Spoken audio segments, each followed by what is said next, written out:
Hello, my dear friends, and welcome to episode 3 of what was formerly known as the Kindred Stitch, but what I'm going to rename as kindred.stitchfolk, I believe. I'm doing that because I did not realize there was another YouTuber out there already called something like Kindred Stitcher, and I don't want to step on toes. And not that she said anything or anything, but you know, I just don't. I feel like, even though I didn't know that there was one out there, I just kind of feel like I'm encroaching on somebody else's territory, if that makes sense. So that's the plan. But welcome to episode 3. This week will probably be pretty quick. I only have an hour to record before I have to go pick up my son from the bus stop. And so a little bit of life updates. My son has started pre-K for 3-year-olds, so he'll be in pre-K for 2 years. He does have the autism diagnosis now, according to his neurologist, but no seizures. And so we're working with that diagnosis, and the school has already got a plan in place for him, so we feel very confident in his school. And he has started taking the bus. Like, he has always loved buses, but if I remember, I will insert a video here of the first couple days of trying to get Jimmy to get on the bus. Your bus! Yep, stay on the side of the road, wait for it to come up to us. Say hi!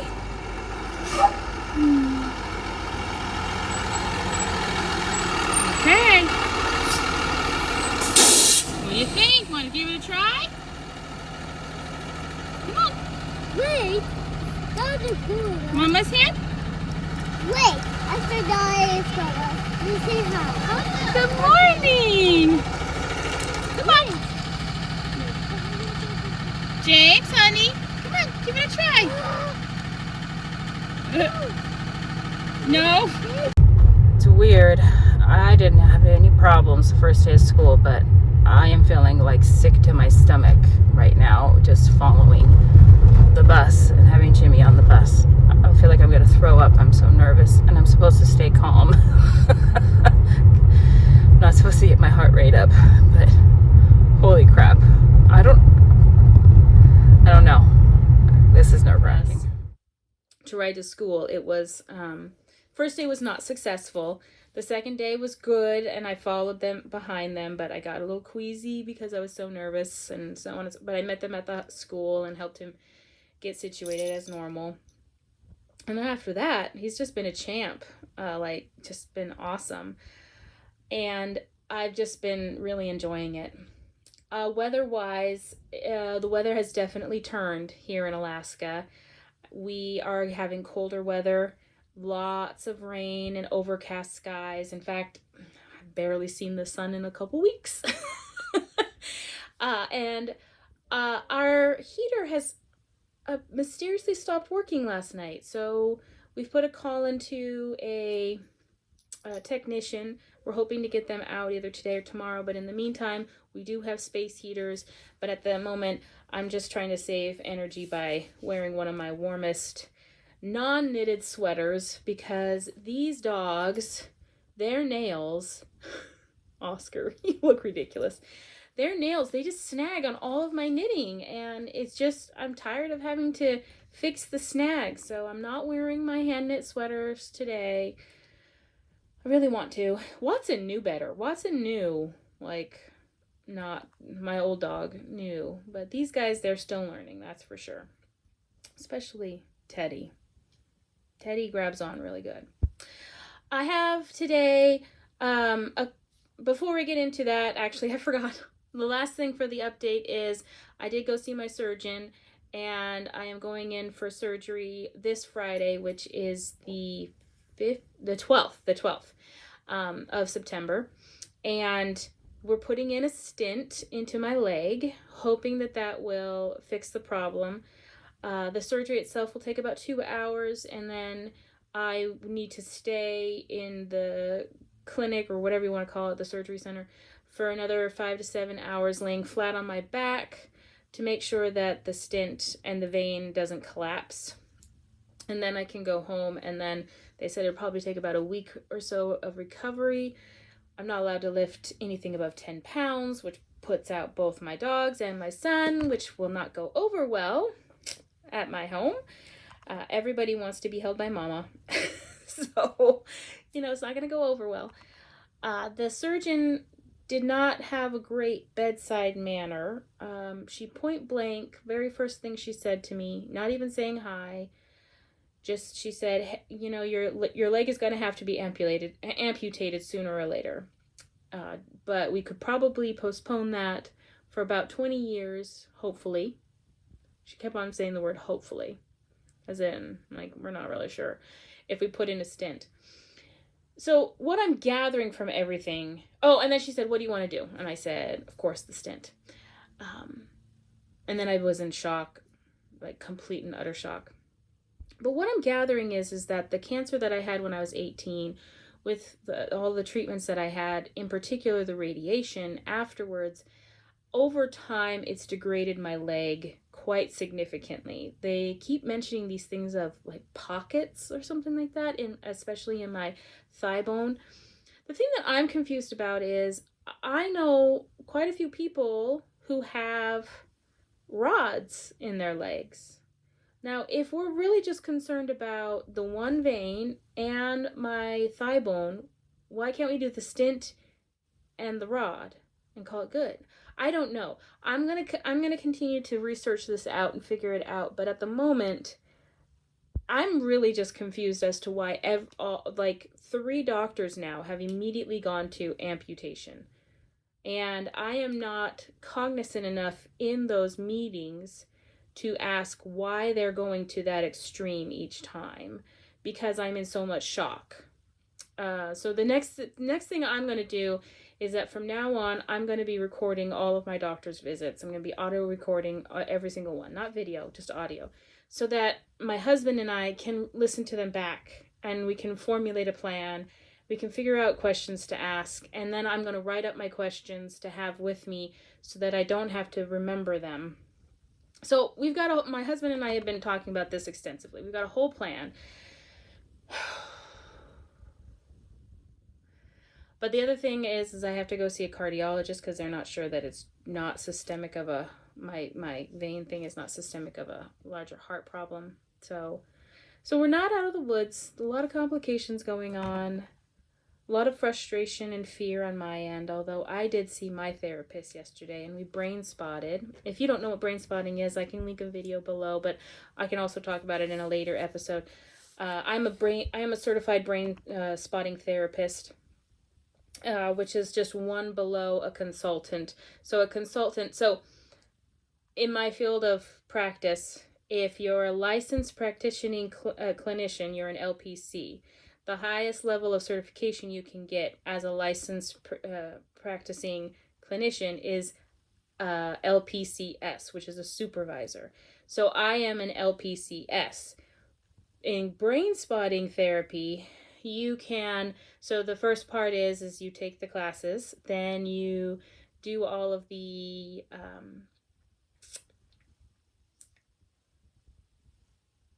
supervision so that you can then take the test and become what is considered a certified brain spotter, and you pay the yearly fee to be a certified brain spotter.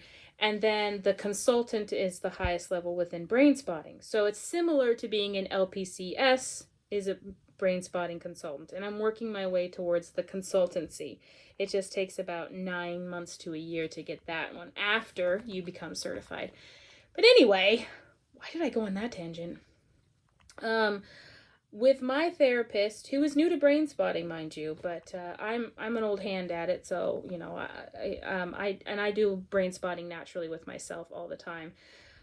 We did brain spot on all of this, and I've come to a good place. I won't go into where I've come to, but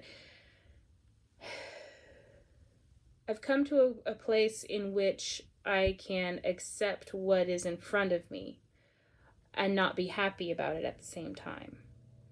So that means I still have the fighting spirit in me. So that is what's going on in our world. So let's talk about FOs.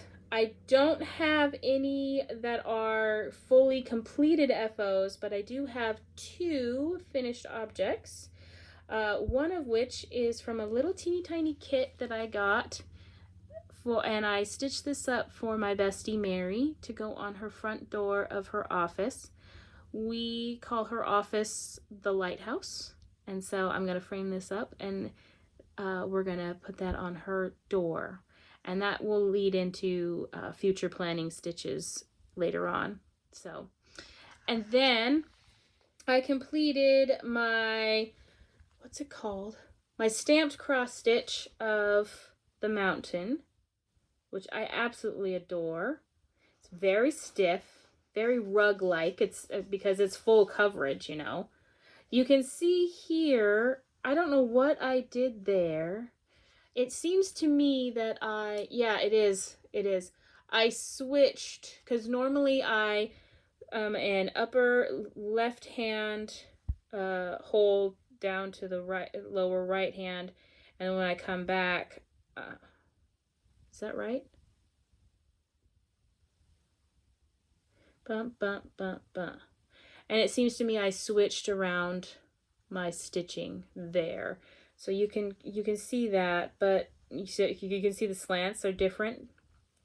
So that just reiterates that we got to pay attention sometimes to our slants. I mean, you can even feel it on the back of my piece. Like there's a divot right here. It's so interesting. So that is my second one of the mountain scenes that I've completed a stamped cross stitch. Here's the first one. And so what I plan on doing is doing a whole series. This is a little bit larger. I thought they were the same size. Huh. I plan on doing a whole series in which these will then be on my wall, and I plan on finishing them with, so I'm going to first iron them, and then I'm going to put them in these wooden 8-inch round hoops. And then I got these off of Amazon. I tried to order from one of those cross-stitching finishing stores, and they canceled my order after I paid for it, and then I had to actually reach out to them. I'm not going to name names, but I did have to reach out to them and order them to refund me after they canceled my order. So then I was like, well, I guess I'm just going to try and find something on Amazon. Actually, you know what? I'll just put a picture of what these are up on the screen. But I'm hoping these will work out well. And then, so I've got 4 of these, but I've got more than 4 of round objects that I want to, because I also want to do my cow. And so, and then I've got, at minimum, these 2 kits to stitch up as well in my mountain series that I want to do. Not sure which one I want to start next. I mean, the pictures are not great on these guys, let's just be honest. The pictures are, but I am rather liking this one because, I don't know, I'm just liking the water and the blues in that one. So I might do this one next. This is also 11 count, so which means 3 strands at a time on nondescript thread that you get. But those are my completed and almost completely finished that I'm super happy with. I'd stitch this in an afternoon. And it's so amazing to me the shadows that you get with the different threads. And you know what? I really didn't mind the back stitching. What I do mind is, you see, can you see it? But what I noticed is when you put something behind it, which I do have plans to put something behind that, you don't see the ghosting of the thread going across. So that makes me happy, but I don't know really how to do it when there's floats like this, but at the same time, it's short enough away to not be able to, like, say, constitute cutting the thread in between. I don't know how to figure that part out. Okay, so speaking of those little door things here, I enjoyed that so much that I'd already known that I wanted to do something like this for my office, which we call the hearth. Finding a cross-stitch pattern for a fireplace is very difficult.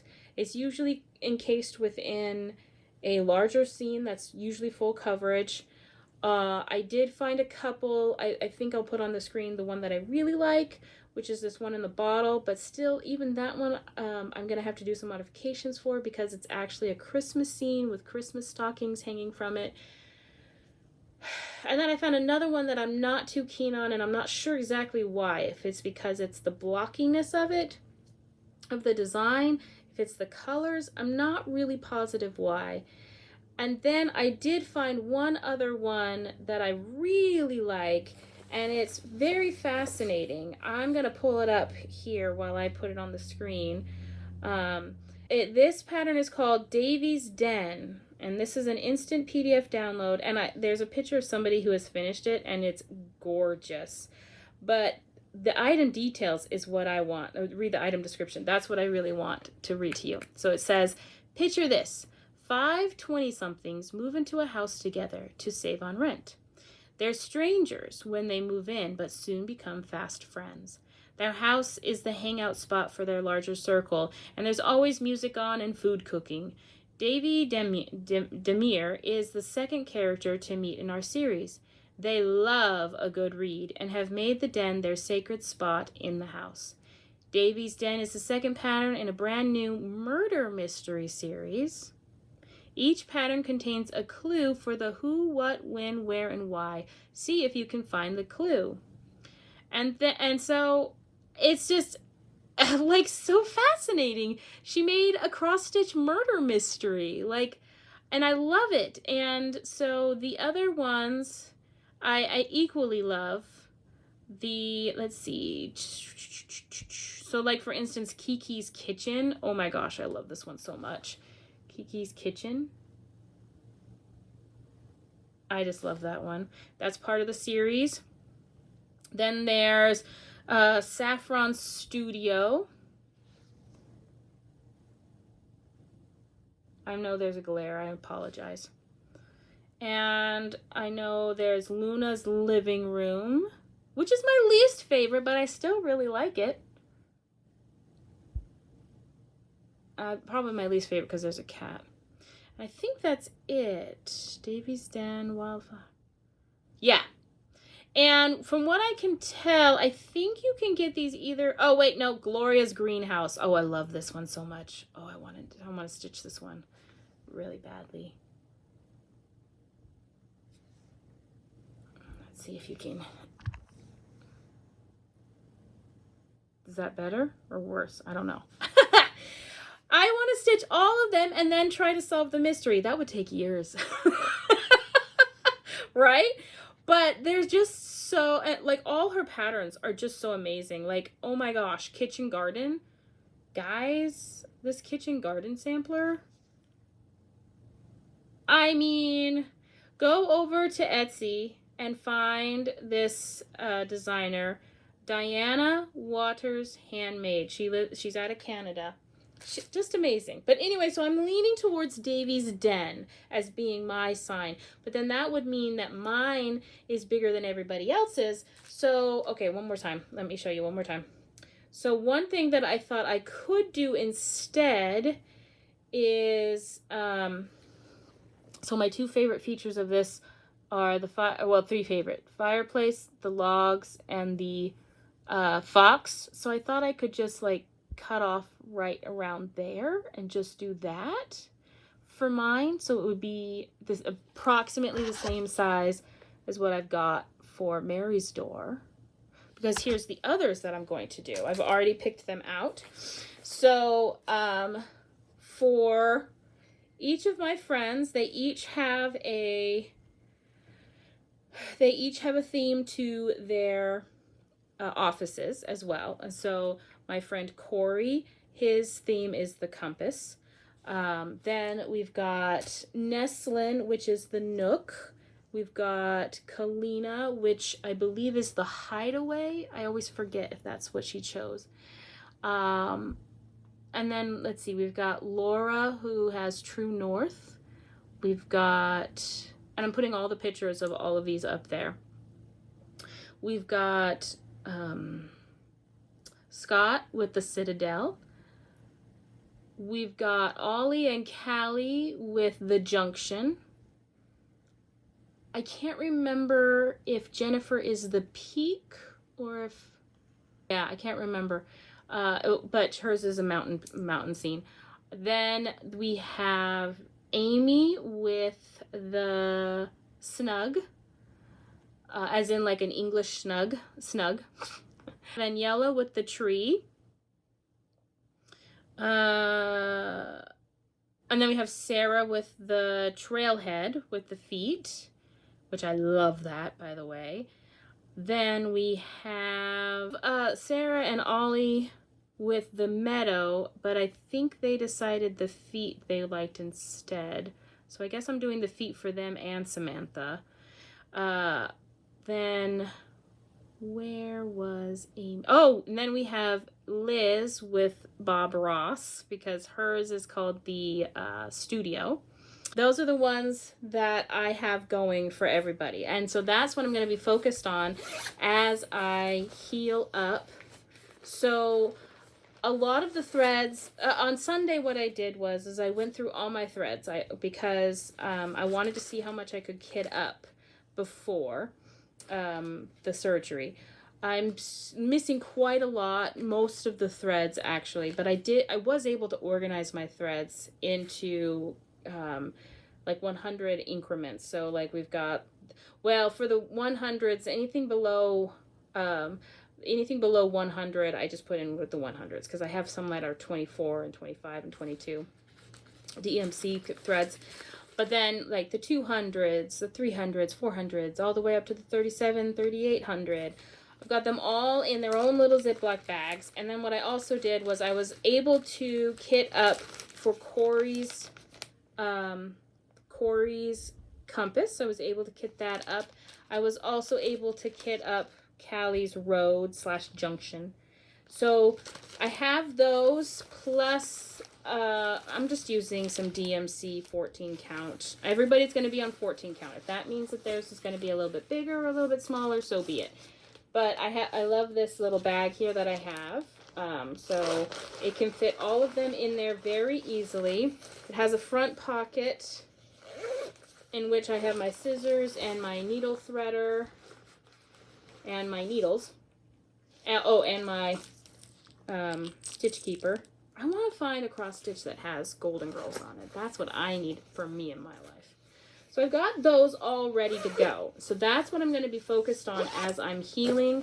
I think I'm going to try and start probably the compass tonight or tomorrow, so that, because I feel like that will be the easiest one to hold above me if I decide to do that while I'm laying flat on my back and stitching in recovery. So that's an idea. So those are my future plans, some of them. I mean, like, we've got a lot of future plans. I mean, I'm not even bringing other things in here that are future plans. So, in this beautiful, fun little, I think it was supposed to be a makeup case. Do I care? No, because it's perfect for the little stitch that I have in here, which is the stitch that my niece found for me at a garage sale for 25 cents. Which I plan on giving back to my niece as soon as it's done being stitched up. So I was able to complete with mistake the outline of the church, which is the biggest. Now, can you see the mistake? To me, it's very glaring. It's up in the bell tower. But I don't care. I think it's so cute. I was quite impressed with myself that I got this part all even and beautiful and everything. Oh, look, there might be another mistake right there. I don't know, that might be some of the greenery. But anyway, I'm going to work on this too. Yeah. Not really sure how exactly to fix that without ripping everything out. I've been looking at it quite a lot. It's this side that bothers me the most. But, you know what? It wasn't perfect when that church was built, and it's not perfect as Emily stitched it, but so there you go. And my niece, she's gonna love it no matter what. So got that going. Then I was wanting to challenge myself, so I finally got out some even weave, not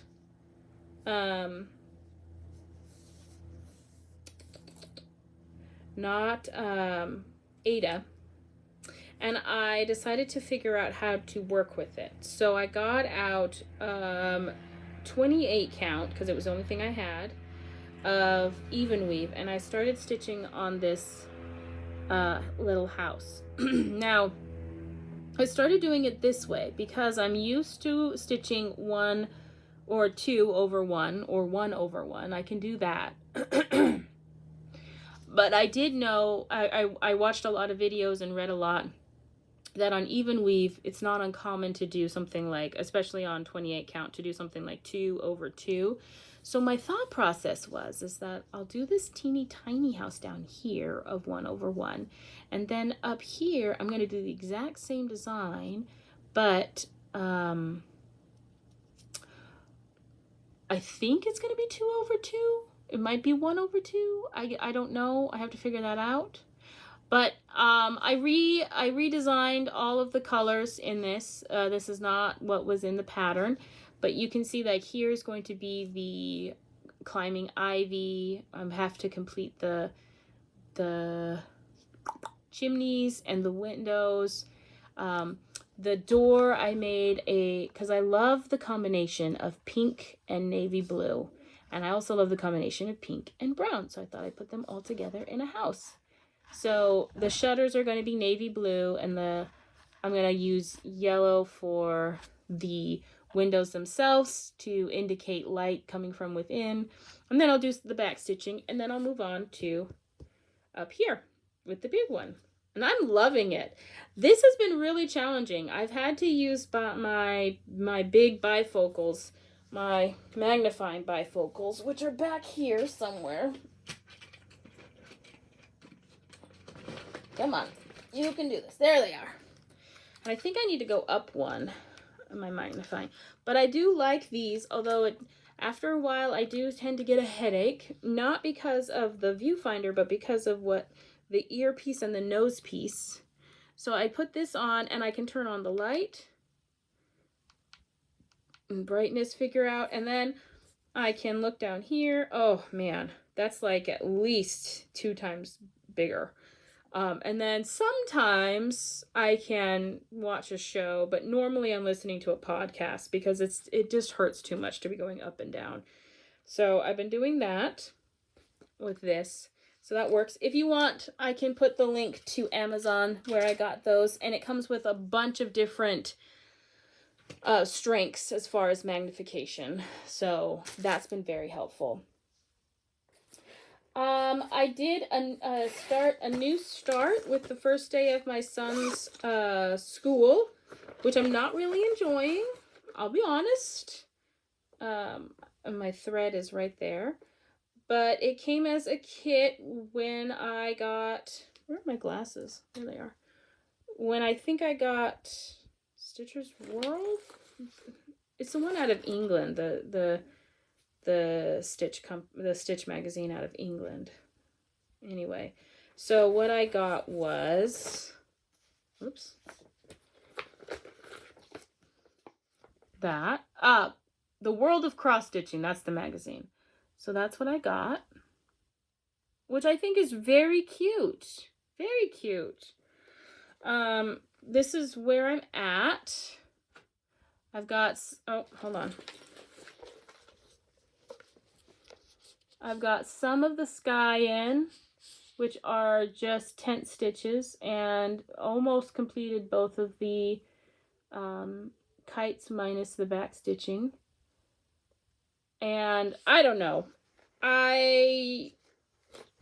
There's a lot of different stitch techniques in this teeny tiny little thing, and I really do like it. It does look like Jimmy and me. I'm going to change her hair, both of our hair colors to be appropriate. But it hasn't been calling to me. I haven't been aching to work on it. Maybe it's because it's a change of seasons. Maybe it's the design itself. I'm not really sure. I'm one of those stitchers that really likes a good block of color. I'm not one of those stitchers that likes to change colors frequently. And there is a lot of changing colors in this. Like, you can sometimes stitch 3 stitches and I'm only on the kites. 3 stitches and then you're changing colors. I don't know. That's why I like things like this, for instance. I mean, I just get in such a rhythm when there's tent, I mean, well, not when tent stitching, but with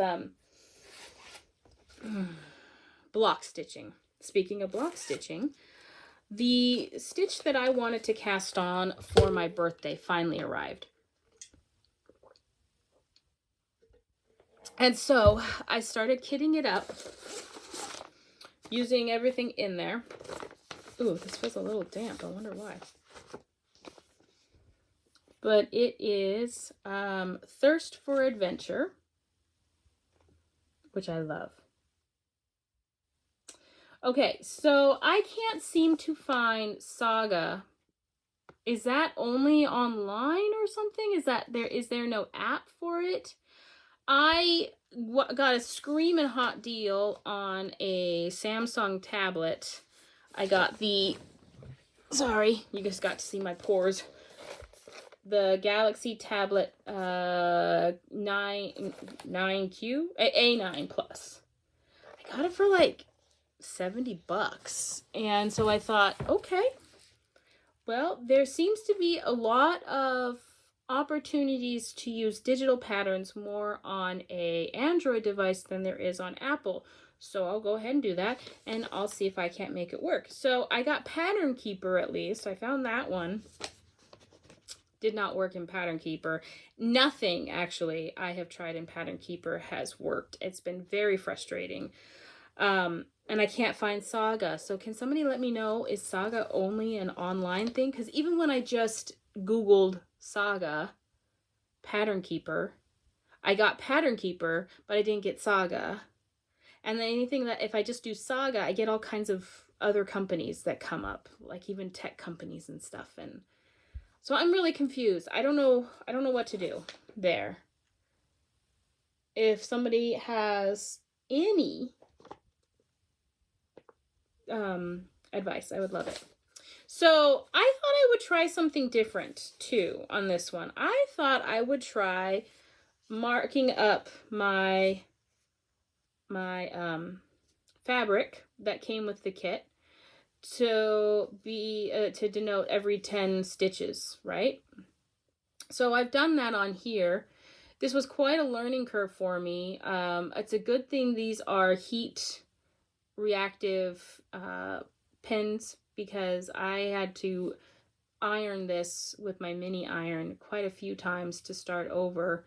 And you can tell sometimes I just could not figure things out, so I had to continue the line down.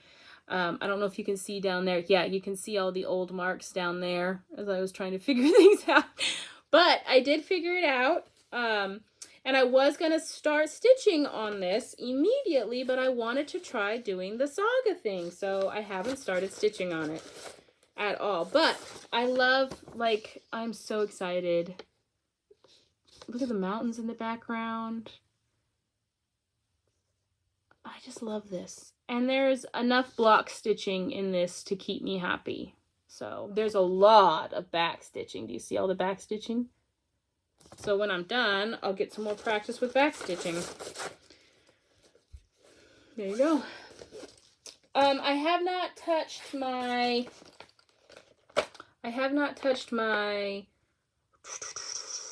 Inconceivable sampler. I have not touched my birthday cast on, which is the house, and I have not touched Jimmy's dinosaur. So those are lingering. Oh, and I have not touched my lavender basket lady either. I can't tell you why. Just haven't. Well, actually, I can tell you a little bit. I was hyper focused on getting my mountain scene done. And I was in so much pain and in so much uncertainty that really, honestly, that was what was bringing me comfort. That's so, like, there's just all this solid stitching going on, block stitching, and I didn't have to think, and I could just go with it. So that really supported me there. So we'll see how things go. I'm in no hurry to get any of these done. Although my Inconceivable sampler, I would really like to work on it a bit more because it not being done for a full year kind of makes me antsy. I want it now.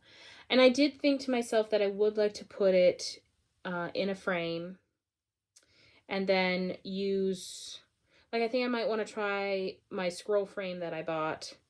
So I might try to put that in the scroll frame before I go in for surgery, because then during the week that I'm recovering, maybe even by Saturday, I might be able to sit up enough to work on it.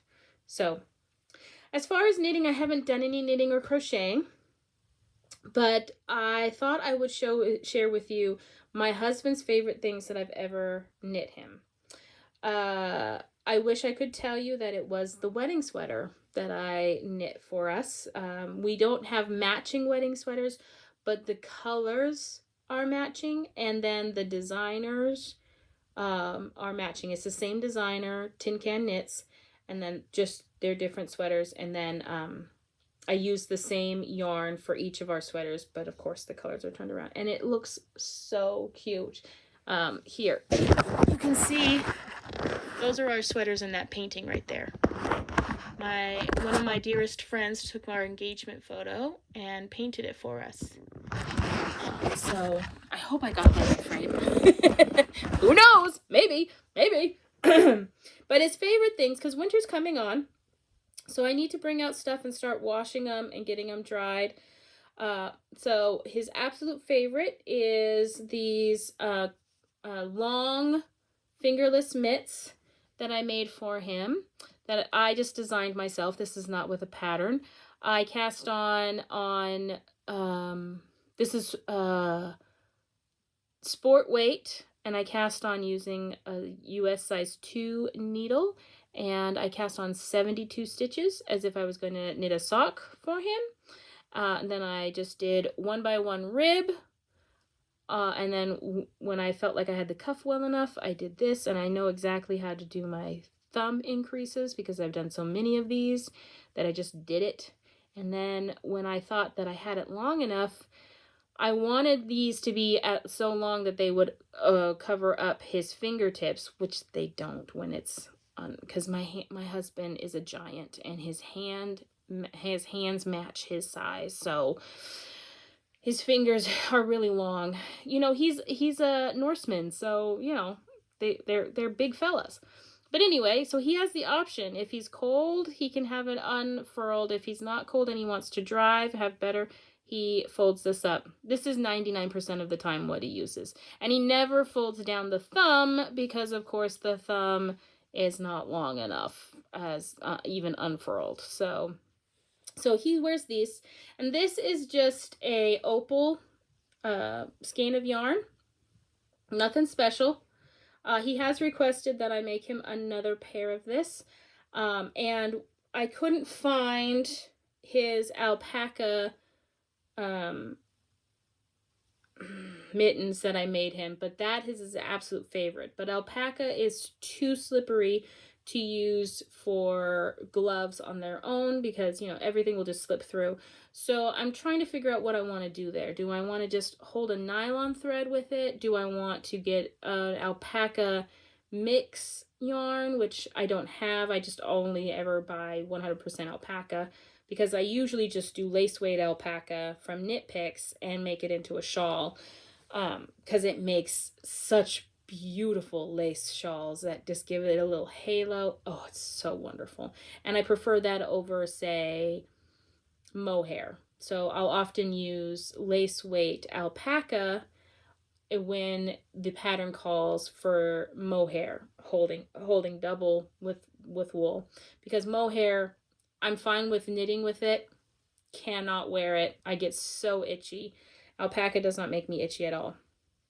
But I got to figure out what I'm going to do there, because he wants the warmth of alpaca, but he wants the functionality of these, and he loves the pattern too. His next favorite is the muscle burl hat that I knit for him. It's obviously dirty. We've got stuff sticking to it. But this is an interesting shape. It is not cute when it's unfurled because all it looks like is a long, slouchy, weird tube. But it's knit from tip to tip, and you can use however much yarn you want. You can change colors throughout. You can use whatever weight of yarn, because she is a genius. I've forgotten her name all of a sudden. Musselburgh hat. Oh God, I forgot. She's in Scotland. She lives in Edinburgh. She's a expat. But for all intents and purposes, she's Scottish by this time, because she's lived there over 20 years. Anyway, so the thing I don't like about this that I've been meaning to fix is, in order to get it to line up right, I have to take the pinpoint of the crown and then take my other hand and somehow stuff in, which is not easy. So stuff in, and then I find the other crown, find them both, and then I make it fall flat like that. And my husband usually wears it over his head with it going like this. If I can find the picture of him wearing this a couple years ago when we were camping, I'll put that in. He doesn't like me taking photos of him, so I don't have a lot that I share with people. I have a lot of photos of my husband's, just not that I share. Anyway, so I think I'm going to stitch the top two together here. He likes this, but he wants a hat with a little bit more structure. One hat that he absolutely loves that I made for my little Jim is this, and Jimmy loves it too. Even though it's too small for him, he still wants to wear it. So this is a hat pattern, I believe, by Jared Flood. And it's just a really simple hat pattern. And this is I don't even know what yarn this is, to be honest with you. I think I had a partial skein in my closet, and I just knit this up for Jimmy. Jimmy loves all my hats that I make for him. When he was a super baby, he loved everything I knit for him. Now I can't get him to wear his sweaters that I knit for him, but I'm going to persevere. So one of my goals with my son is to knit him or crochet him a sweater for every single Christmas.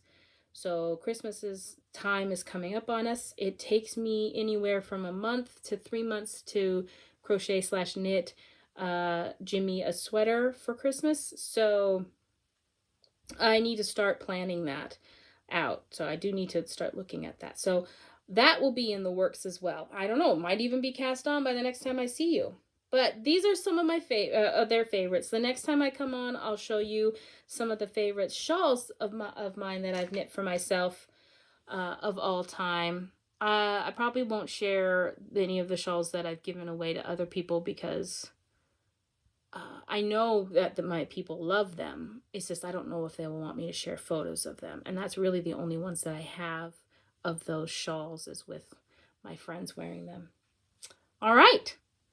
Or my friends and family. So, my friends, thank you for joining me today. I really appreciate you. I hope that your stitching is happy and that you are happy with your stitching. Ta-ta for now.